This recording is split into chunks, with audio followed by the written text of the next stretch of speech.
A Russian drone struck a multi-apartment residential building in Romania. Apparently, this is one of the drones that the Russians launched towards the Odessa region. The incident occurred in the city of Galați, which is 10 kilometers in a straight line from the Ukrainian port of Reni. Local media report that residents received a warning about the danger, and immediately after that, an explosion occurred. Due to the impact, a fire broke out in an apartment on the 10th floor. The two people who were inside managed to get out on their own, but they were injured. They received assistance at the scene. The fire was quickly extinguished. The Romanian Ministry of Defense reported that the drone was Russian. NATO's response has been traditionally restrained. The bloc's spokesperson, Ugard, stated that the alliance condemns Russia for the drone attack in Romania. And Secretary General Mark Rutte reported that he is maintaining contact with the Romanian authorities. Last night, a Russian drone crashed into an apartment building in the Romanian city of Galați. It struck an apartment. A fire broke out there. 70 people were evacuated from the building. 2 people were injured. By the way, to intercept this drone, 2 F-16 fighter jets took to the air, supported by a helicopter.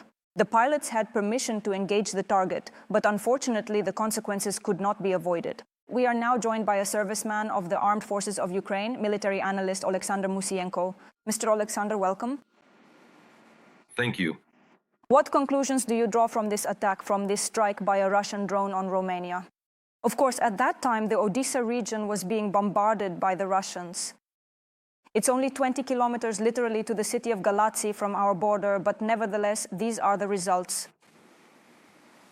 Well, the thing is, as you know, Ukraine has repeatedly proposed, and we've come forward with this idea, and not just us, there are partners in European countries who share it, that Ukraine should be integrated into a unified European air defense system. This is very important. This is fundamentally important because, for example, if Ukraine were integrated and, say, Romanian fighter jets had the right to shoot down drones in the skies over the Odessa region in the border areas, and Polish fighter jets accordingly in the west, and so on along the entire borderline, then, of course, such incidents would not occur.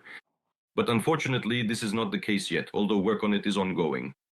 A telling point is that despite having permission to shoot down, as you can see, unfortunately, the Romanian fighter jets apparently did not manage to shoot them down in time. Now we will hear the official reason. Perhaps they tried, but something went wrong. But remember the situation when Russia deliberately used its electronic warfare systems to divert Ukrainian drones that were flying to attack Russian military targets, and one of them supposedly entered Estonian airspace.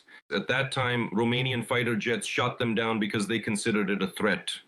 But here, when it comes to a Russian drone, it's not the first time we've seen that they supposedly try to shoot it down, supposedly scramble to intercept it, but problems arise. And of course, I don't want to suggest, I'm far from thinking that someone is still afraid of Russian drones because there's no reason to fear them. They need to be shot down. But this does raise certain questions today. Why were they in such a hurry? In Estonia, they managed to do it, but in Romania, problems arose over their own territory. And moreover, this is evidence that one way or another, Russia seeks to spread the conflict.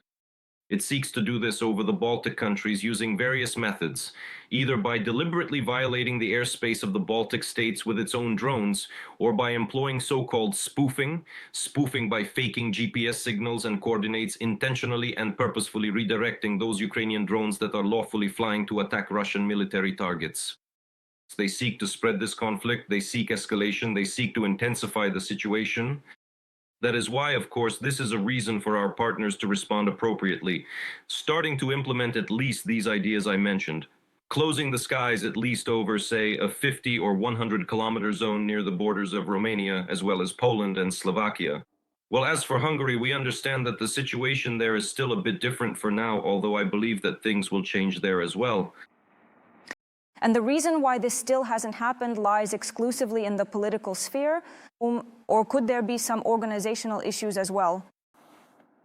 I think organizational issues can be resolved fairly quickly at the military level by integrating systems and complexes. Moreover, we understand that Ukraine is also using F-16 aircraft. We already have systems as well. We have the appropriate radars and we have command posts. We also use a lot of NATO standard weaponry. As for synchronizing us with NATO standards according to STANAG, well, I mean, in terms of technical standards, we've done a lot of work. We've accomplished a lot.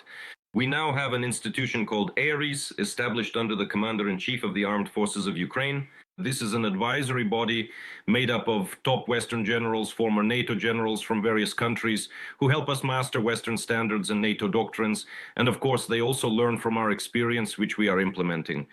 From a technical point of view, there are no problems. I think, unfortunately, this issue still remains in the political sphere for now. A year ago, Russian drones were also falling in Poland, with consequences, a destroyed house.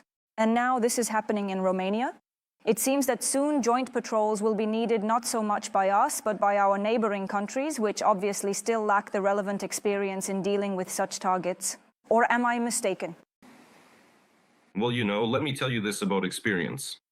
Our partners are quite interested, especially our neighbors, the Baltic countries, Poland, Romania. They are very, very interested in how the Ukrainian air defense system operates. And when their delegations come and meet with representatives of our general staff, with the commander-in-chief of the armed forces, of course, they want to hear how it works and how it can be implemented in their own countries. Because right now, here in this region of Central Europe, we have, without exaggeration, the most powerful air defense system, which operates under constant overload from various aerial attack targets, yet it continues to function. Yes, in some places with greater effectiveness, in others with less, but it delivers results. And that is why, without Ukraine, it is simply impossible to protect Romania, Poland, Slovakia, the Baltic countries, and even Germany, without strong systems here and without integrating this system into a unified European air defense space. Mr. Oleksandr, thank you for your thoughts and for joining us on the air today. That was Oleksandr Musiienko, a serviceman of the Armed Forces of Ukraine and a military analyst from